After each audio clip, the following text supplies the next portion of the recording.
PFC spiritual ప్రేక్షకులకు స్వాగతం. ఈ వారం రాశిఫలాలు పరిశీలిద్దాం.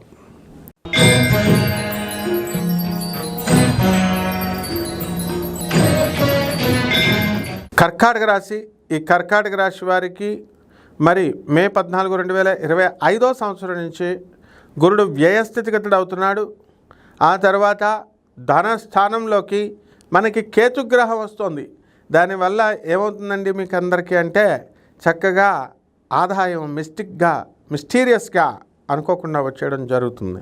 అయితే ఈ కర్కాటక రాశి వారికి భార్య తరపు రావాల్సినటువంటి ఆస్తులు ఏవైతే ఉన్నాయో ఎన్నో సంవత్సరాల నుంచి అవన్నీ కూడా రావడానికి అవకాశాలు ఉన్నాయి. ఇతర స్త్రీల వలన కూడా మీకు లాభాలు అనేటటువంటివి ఉన్నాయి. కాబట్టి మరుగుమందు వశీకరణం అంటూ ఏదో మందులు తీసుకుని వాళ్ళకి పెట్టడం వల్ల మీరు కటకడాల పాలైపోవడానికి అవకాశాలు ఉంటాయి, వాళ్ళకి అలాంటివి పెడితే కనుక తింటే.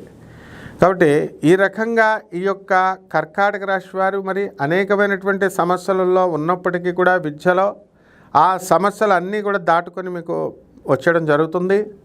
ఇకపోతే ఈ యొక్క రైతుల దగ్గరికి వచ్చేసరికి కోల్డ్ స్టోరేజ్, వ్యవసాయ బిజినెస్లు, ఫర్టిలైజర్స్, యానిమల్ డాక్టర్స్, పశువుల డాక్టర్, వెటనరీ డాక్టర్ వీళ్ళంతా కూడా బ్రహ్మాండంగా ఉండడం అనేటటువంటివి జరుగుతాయి. అయితే ఈ యొక్క కర్కాటక రాశి వారికి మీరు అనుకున్న పనులు ఇంకా కొంచెం జరుగుతున్నప్పటికీ ఇంకా ఎక్కువ స్పీడ్తో జరగాల్సినటువంటి అవసరం ఉంది.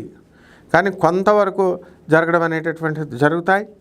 మీకు ఈ యొక్క రాశి వారి అందరికీ కూడా కర్కాటక రాశి వారికి వి అక్షరంతో ఉన్నటువంటి వ్యక్తులు మీకు పరిచయం అవుతారు.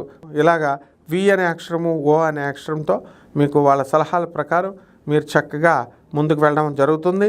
ఈ కర్కాటక రాశి వారికి లక్కీ నెంబర్ ఈ వారంలో 3, లక్కీ వారము గురువారము, రంగు ఆరెంజ్ కలర్, లక్కీ కలర్.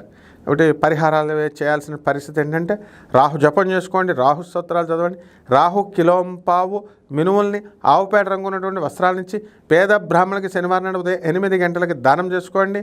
అలాగే రావి చెట్టుకి నీళ్లు పోస్తూ రావి చెట్టు చుట్టూ తిరుగుతూ ఓం శనేశ్వరాయ నమః అంటూ కనీసం శనివారం నాడు 108 ప్రదక్షిణాలు చేసుకోవడం ద్వారా మీకు అద్భుతమైనటువంటి ఫలితాలు లభిస్తాయి. శుభమస్తు.